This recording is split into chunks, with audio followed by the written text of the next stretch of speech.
yang bertugas melindungi, mengayomi, dan melayani masyarakat. Apa data yang ditemukan oleh teman-teman koalisi masyarakat sipil? Polisi jadi backing mengayomi pengusaha. Ada Pemberitaan sebelumnya banyak simpang siur. Oh, ternyata korbannya 45 orang ya Pak ya, bukan 400 orang ya. Berarti media-media online ini, netizen ini berbohong ya. Sanggup kalian bilang 400 orang korbannya, padahal hasil penyelidikan 45 orangnya korbannya. Dan barang bukti 2,5 miliar barang bukti. Padahal kata media 32 M 32 kerugian. ya. Tapi barang bukti 2,5 M. Oh ya, barang bukti kan bisa aja kan, ada yang tercecer, ada yang nggak terlapor, ya kan, silap gitu loh. Jadi kalau korbannya 45, barang bukti 2,5 miliar, berarti 56 juta lah per orang ya diperas ya Pak ya. Yang memeras ini polisi, itu intinya ya. Yang memeras ini polisi 56 juta per orang. Itu kan damainya. Tawaran pertama dari polisi berapa ya?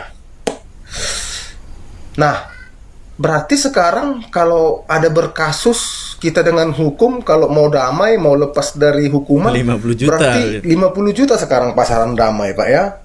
Karena guru honor yang di NTT itu kan 50 juta diminta orang polsek kan, 50 juta karena nggak ada duitnya diancam. Oh, jadi tahulah kita ya kan. Berarti nanti kalau aku bermasalah dengan hukum, pengen dibebaskan, bayar 50 juta lah ya. Ya, yalah, mudah-mudahan adalah duit kita nanti 50 juta ya. Jangan Bang, jangan masuk hukum lah. Tapi gini loh, memang terdengar sepele loh. Korban 45 orang, barang bukti 2,5 miliar. Memang ya kan. Padahal kita nggak sadar loh. Harusnya kita sadar loh, pelakunya ini polisi loh. Polisi loh. Polisi loh. Ini gini loh contohnya loh. Ibarat orang yang kita suruh menjaga rumah kita, jadi dia yang mencuri di rumah kita, itu biadab loh. Biadab itu ya. Itu biadab. Orang yang dia dididik untuk menegakkan hukum, dia belajar untuk hukum, mengerti, membaca, disumpah untuk menegakkan hukum, menegakkan keadilan, melindungi masyarakat Indonesia, melindungi wisatawan yang datang ke Indonesia, malah dia pelaku kejahatannya itu biadab loh. Iya. Biadab loh. Hukumannya ya setimpal lah dengan orang yang membunuh. Karena dia tahu undang-undang, mengerti, membaca undang-undang, tapi dia malah pelaku kejahatan itu dilindungi oleh seragamnya. Dia menggunakan jabatan, menggunakan atribut polisinya untuk melakukan kejahatan, itu biadab lah. Selamat menjelang tahun baru. Oke guys, assalamualaikum, salam sejahtera semuanya ya. Ini tuh kabar ini tuh ramai sekali netizen yang tidak mempercayai guys ya. Banyak sekali komenan-komenan yang awal mula 400 tiba-tiba jadi 45, itu kan signifikan banget, jauh banget perbedaannya gitu ya. Yang mulanya 39 miliar sekarang tinggal 2,5 miliar. Jadi cukup banyak perbedaan lah ya. Jadi untuk teman-teman nih yang berada di Malaysia yang mengalami kasus ini, yang mengalami ugut peras ini ya, silahkan report. Sebab kalau tak silap aku, polisi Indonesia ini membuat posko di Malaysia untuk menampung repot teman-teman semuanya lah, intinya repot para korban ini guys. Jadi repot aja, sebab ya kita mau keadilan gitu loh. Kita mau hal yang sebenarnya, tanpa ada embel-embel tutupi, tanpa ada backingan dan lain sebagainya. Yang jelas kita mau yang seadil-adilnya gitu loh. Sebab ini punya seragam cuy ya. Yang melakukan ini tuh mempunyai seragam gitu loh. Jadi mempunyai uniform. Kan itu ngeri banget, padahal memang sebelum menjadi anggota itu pasti disumpah dulu dong ya. Pasti belajar dulu gimana cara memperlakukan orang, gimana cara menjabat, melindungi rakyat itu seperti apa gitu loh. Harapan kita itu besar banget kepada Bapak semuanya gitu. Tapi kalau ini terjadi itu Masya Allah, itu sangat buruk sekali nama Indonesia, bahkan ini di serata dunia boleh dikatakan guys ya. Sebab ini viral banget, acara event yang besar gitu loh, dan terjadi hal yang seperti ini, itu memalukan banget, mencoreng banget. Dan pariwisata Indonesia aku rasa memang dihancurkan lah ya dengan adanya case yang semacam ini. Dan itu kronologinya ya 18 anggota ditahan, tapi belum nampak lagi, kita setakat ini tuh belum ada lagi raut wajah ya para orang ini yang melakukan kejahatan ini gitu loh guys ya. Sebenarnya kita menanti-nanti di mana orangnya gitu ya, ditunjukkan lah, at least itu di media ditunjukkan ini yang melakukan gitu loh guys ya. Tapi konon cerita nanti akan mendapatkan sanksi kode etik dan lain sebagainya. Kalau bisa ya langsung dicopot aja gitu loh guys ya, dipecat langsung, sebab ini memalukan negara gitu loh, memalukan negara. Jadi ya presiden harus turun tangan gitu loh guys ya, sebab marwah negara gitu, itu bahaya banget. Dan itu korbannya bukan hanya rakyat Malaysia doang ya, bahkan ada Australia dan ada Thailand, sebab event ini event dunia gitu loh guys ya. Jadi ya come on lah ya, speak up, keluarkan jika Anda merasa dirugikan, jika Anda merasa menjadi korban, langsung aja report ya, tidak ada yang ditutupi. Jadi semua biar netral guys ya, netral.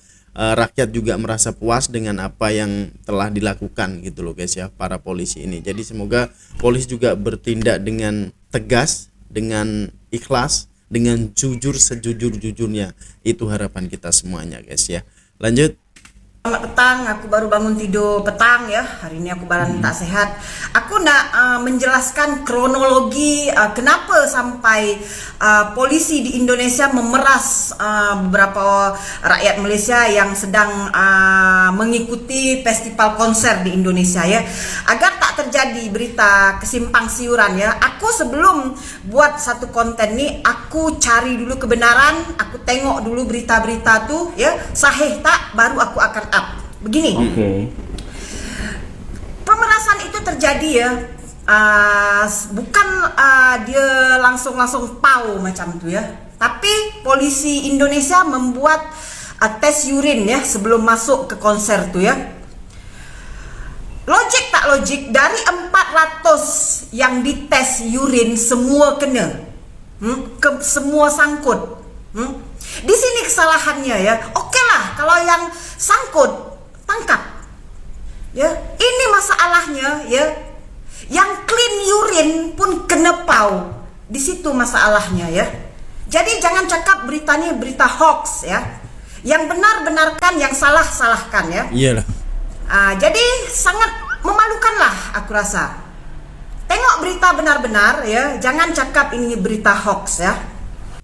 Oke guys ya, mengenai itu hal untuk ditangkap nih ya, sebab kita sudah pernah reaction kemarin itu ada yang berada ini yang lolos daripada tangkapan itu, sebab dia tangkap random gitu ya, enjoy menikmati musik, tiba-tiba ditangkapin semua dan dites urin gitu loh guys ya. Dan tak logiknya lagi, walaupun itu urinnya tidak positif ya, negatif, itu tetap kena pau. Nah ini paunya per orang berapa pun kita tidak tahu ya guys ya, maksudnya tidak dijelaskan di situ. Jadi come on lah ya para korban ini, speak up ya, memberikan laporan, memberikan report agar jelas, agar clear gitu loh guys ya. Sebab di media sosial ini setengah riuh banget ya, sebab masyarakat juga pasti menantikan dong ya kabar selanjutnya seperti apa. Dan ini kabar yang terbaru Pak Polisi itu ternyata cuma 45 orang. Jadi come on ya, mari semangat, nggak usah takut, nggak usah ragu, speak up terus, laporkan apa yang terjadi sebenarnya gitu guys ya. Jadi kita pun bisa apa ya guys ya, maksudnya masyarakat ini bisa lega lah. Masa dari 400 tinggal 45 itu kan berbedaan yang cukup jauh gitu loh guys ya. Lanjut. Kalau nanti viral baru kemudian ditangani, ya kita sampaikan kepada masyarakat Indonesia. Kalau mau masyarakat Indonesia mencari keadilan, mau ditangani, ya viralkan dulu kira-kira. Kan tidak bagus solusinya kalau ini hukum seperti itu. Ya solusinya kayak gitu ya guys ya, sebab di Indonesia nih cuy ya, kalau kalian tidak viralkan, senyap slow gitu ya, tidak nampak gitu loh guys. Jadi kalau ada apa-apa viralkan aja. Memang ini tidak bagus sebenarnya guys ya, tapi ya mau gimana lagi gitu loh, kita maukan keadilan ya. Jadi apapun yang kita merasa tidak bersalah, ya udah kita speak up aja, kita luahkan aja gitu loh guys ya. Viral barulah ditindaklanjuti, sebab kasus-kasus di Indonesia kan kemarin kayak banyak lah ya, kalian di media sosial tahu lah ya, kasus yang meledak viral barulah dapat perhatian, attention gitu guys ya. Lanjut. No viral no justice.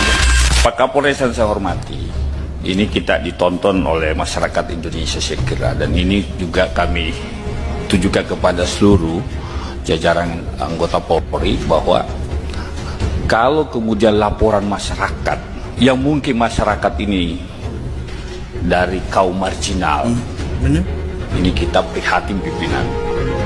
Kalau dia mentang-mentang dia kemudian miskin, orang kecil, kaum pekerja, ya, lalu kemudian laporannya diabaikan. Seringkali terjadi seperti itu, Pak. Diabaikan, Pak. Bahaya.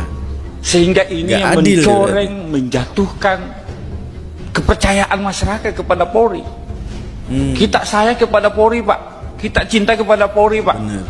Tetapi kalau ada perilaku oknum-oknum seperti ini yang mengabaikan laporan-laporan polisi yang kebetulan pelapornya hanya pekerja biasa, ini yang sungguh-sungguh memprihatinkan bagi kita. Insan Sedih Pak. banget, sedih. Kami Komisi 3 ini juga Sedih bagian dari banget. Komisi Penegak Hukum, Pak. Kami harus mengontrol, mengawasi kerja-kerja kawan-kawan di kepolisian. Saya hanya, Pak Kapolri punya jargon presisi, luar biasa jargon presisi, Pak. Tetapi praktik di lapangan tidak presisi. Yang rugi siapa? Sayang kan? Bener. Pak Kapolri punya mimpi mereformasi kepolisian Republik Indonesia, tapi langkah-langkah di bawah tidak dikerjakan oleh pasukan di bawah. Ini yang catatan saya, Pak Kapolres, ya, karena kalau nanti viral baru kemudian ditangani, Baru ya tidak kita sampaikan kepada ditindaklanjuti, masyarakat Indonesia. Kalau mau masyarakat Indonesia mencari keadilan, PNK mau dulu. ditangani, Diviralkan. ya viralkan dulu kira-kira. Kan tidak bagus kalau penegakan hukum seperti itu. Nah, mudah-mudahan tidak seperti itu, Pak Kapolres.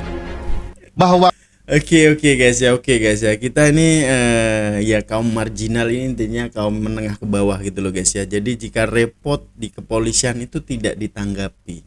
Padahal nih ya, polisi mempunyai tagline lah, salam presisi guys ya. Harusnya memang adil, seadil-adilnya, tak kira dari kalangan atas, kalangan bawah, kalangan tengah, itu harus dilayani secara maksimal guys. Sebab no viral no justice gila.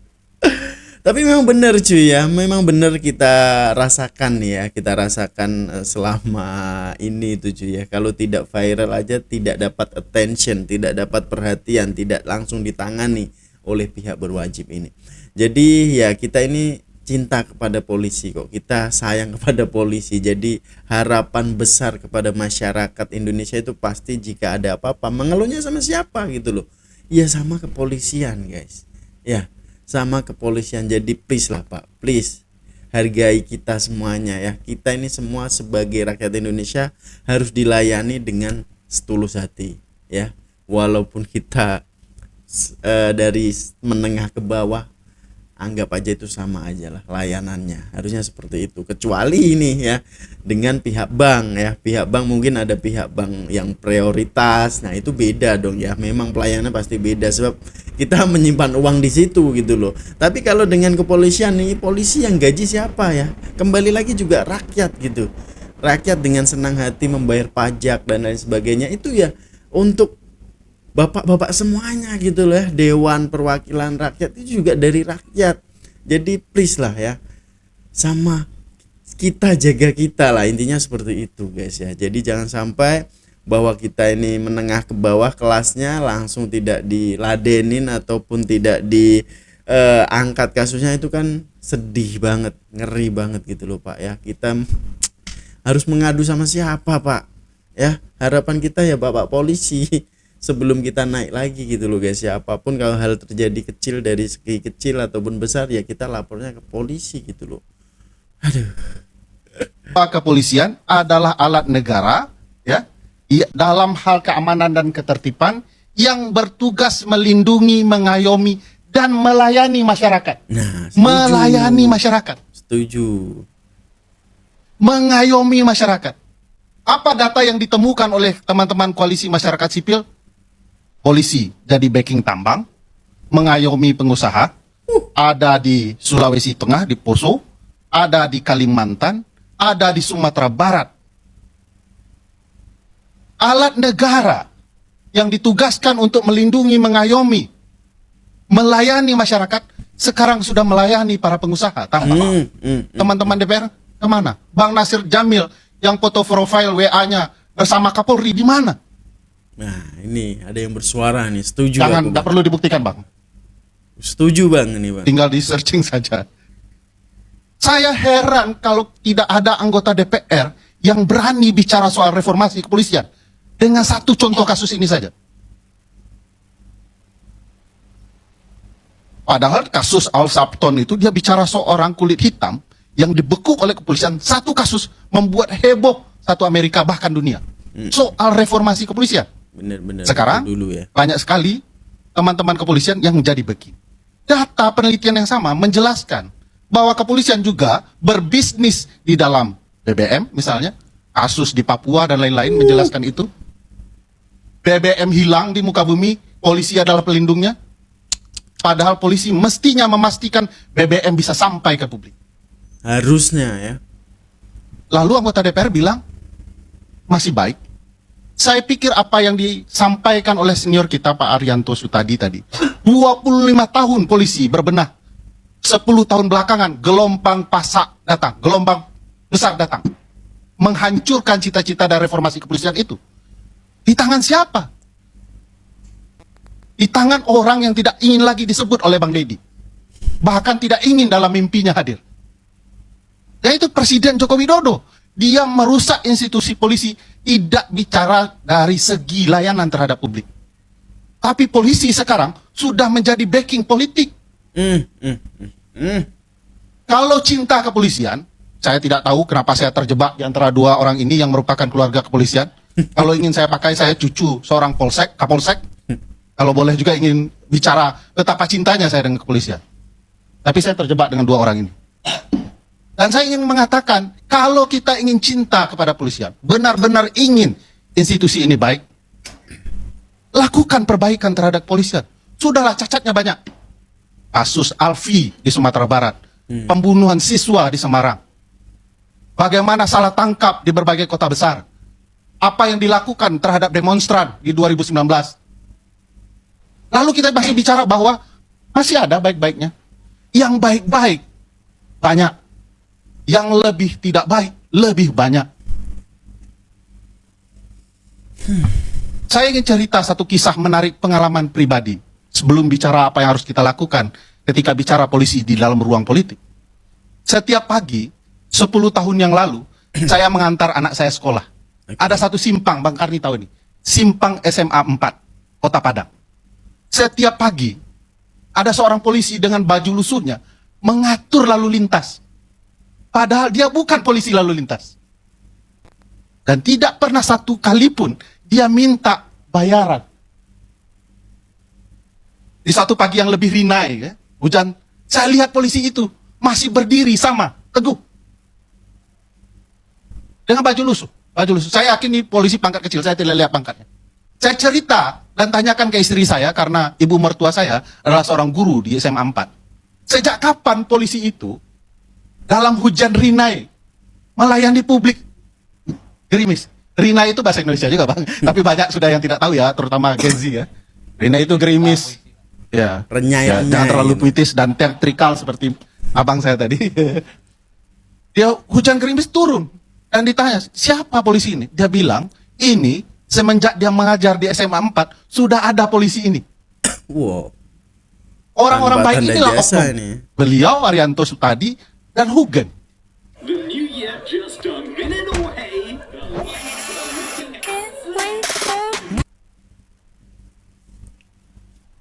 Yang menurut saya di titik tertentu, apa yang disampaikan Pak Arianto Sutadi bahkan oleh Hugen sudah tidak tepat lagi diterapkan. Beliau ini lebih mirip setengah malaikat dibandingkan kita ingin merayakan upaya untuk memperbaiki Polri.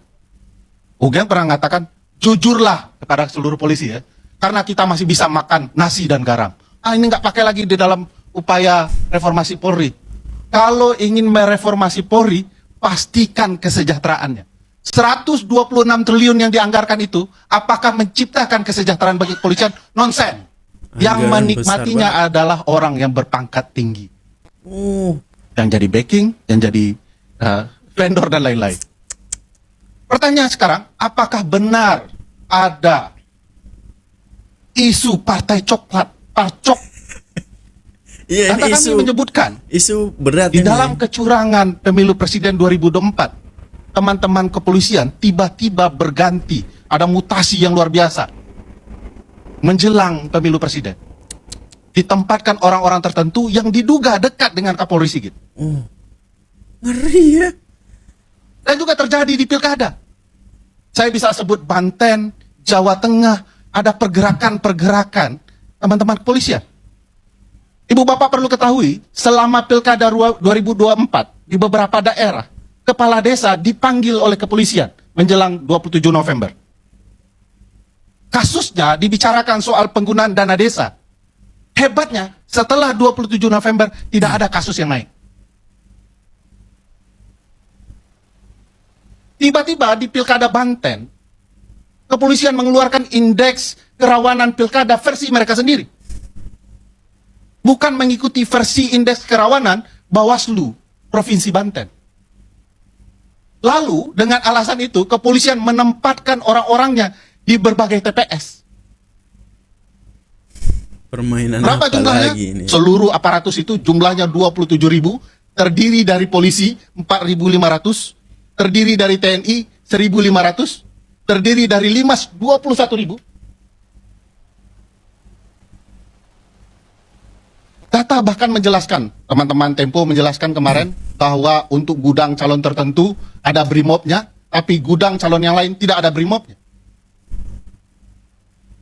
Siapa yang harus merespon ruang politik dari polisi yang melanggar pasal 30 ayat 4 Undang-Undang Dasar ini? Saya sarankan kepada teman-teman DPR, termasuk Bang Nasir, Bang Dedi, panggil Kapolri, jelaskan situasi ini. Mantap. Fenomena parcok ini benar-benar ada, atau bualan banyak orang? Iya. Bisakah dia menjelaskan data di mana netralitas Polri selama pilkada 2024 ini? Oke guys ya, demikian ya cerita daripada abang ini guys ya, yang mana itu memang dia tahulah seluk-beluk kepolisian itu seperti apa, dan ini lantang berbicara. Salut, respect aku guys ya, kalau ada ratus orangnya seperti ini, mantap banget ya. Jadi kita maukan reformasi kepolisian guys ya, sebab kita nampak nih yang dijelaskan dari backingan banyak sekali lah, kita nggak perlu jelaskan lagi guys ya, sebab kalau kita nampak itu memang yang kaya itu dapat backing lah, intinya seperti itu guys ya. Bahkan nih yang kemarin mempunyai sindikat korupsi yang begitu besar ya, itu cuma 6 tahun doang dan didenda berapa miliar doang guys. Itu sangat ngeri sekali negeri ini gitu loh. Bahkan nih kalau di China guys ya, kalau terdapat itu korup berapa 6 triliun atau berapa, itu langsung dihukum mati guys. Tapi di Indonesia sebab berkelakuan baik nih ya, berkelakuan baik di waktu persidangan dapat keringanan 6 tahun penjara doang nih, padahal berapa 300 triliun atau berapa itu yang dikorupsi, dan denda cuma berapa miliar. Masya Allah guys ya, alangkah lucunya negeri ini, itu bener adanya guys ya. Jadi semoga aja banyak sekali orang-orang yang bersuara ya, banyak sekali orang-orang yang berani menyuarakan keadilan seperti abang ini. Saya salut and respect. Jadi semoga semakin banyak dan polisi semakin berbenah gitu ya, berbenah untuk demi kebaikan negara Indonesia Raya guys ya. Jadi menurut kalian seperti apa cuy? Berikan komentar terbaik Anda. Jumpa di video selanjutnya. Assalamualaikum warahmatullahi wabarakatuh. Peace, love and respect from Indonesia. Bye bye.